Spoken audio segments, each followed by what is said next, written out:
during the summer of 2003. Events in northeastern United States involving a strange human-like creature sparked brief local media interest before an apparent blackout was enacted. Little or no information was left intact, as most online and written accounts of this creature were mysteriously destroyed, primarily focused on rural New York State and once found in Idaho. Self-proclaimed witnesses of told stories of their encounters with the creature with an unknown of origin.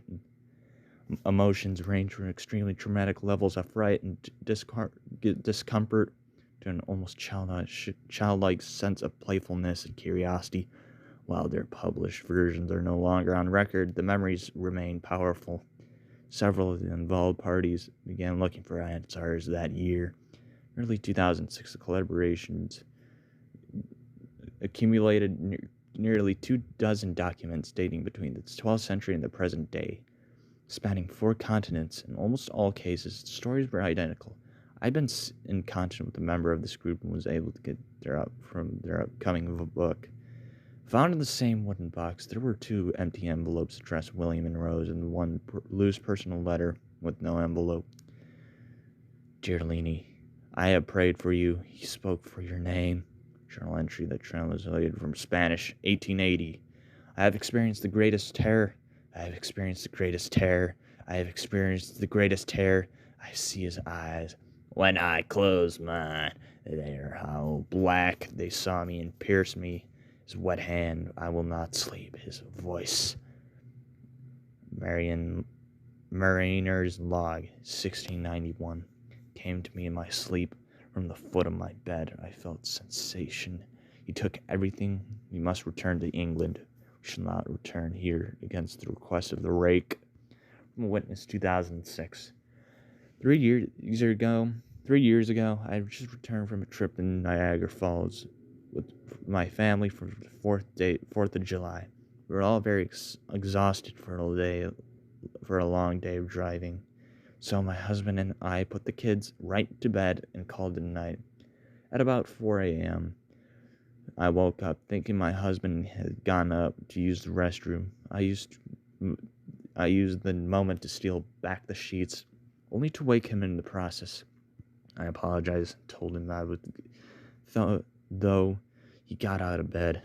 When he turned to face me, he gasped and pulled his feet upon the end of the bed so quickly his knee almost knocked me out of the bed. He then grabbed me and said nothing. After adjusting to the dark for a half second, I was able to see what caused the strange reaction. At the foot of the bed, sitting and facing away from us, there appeared to be a naked man or a large hairless dog of some sort. Its body position was disturbing and unnatural, as if it was hit by a car or something. For some reason, I was not instantly frightened by it, but more concerned to its condition.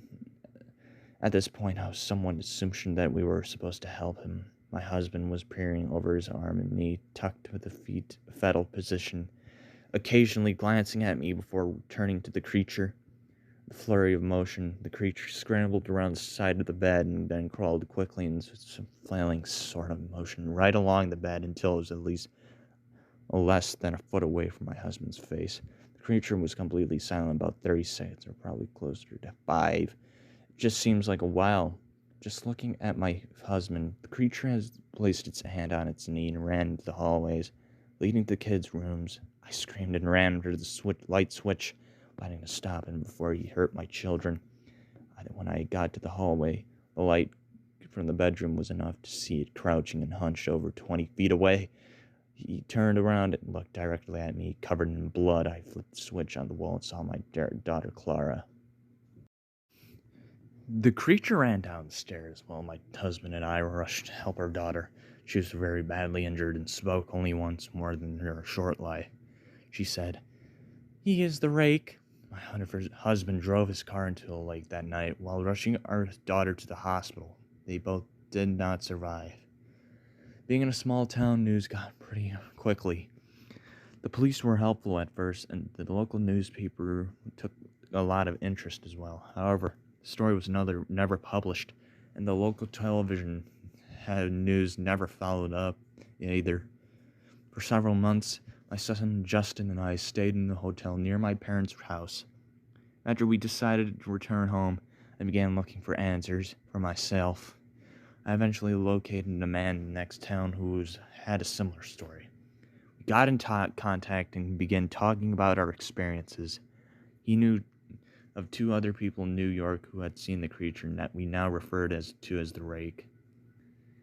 It took the four of us to about 2 solid years of hunting on the internet and writing letters to come up with a small collection of what we believed to be the accounts of the Rake.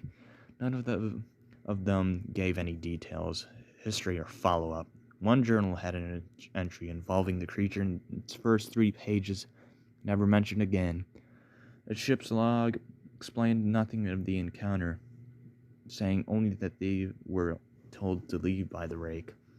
That was the last entry in the log. There were, however, many instances where the creature's visits was one of the series of visits with the same person. Multiple people also mentioned being spoken to, my daughter included. This led us to wonder if the Rake had visited any of us before our last encounter. I set up a digital recorder near my bed and left it running all night.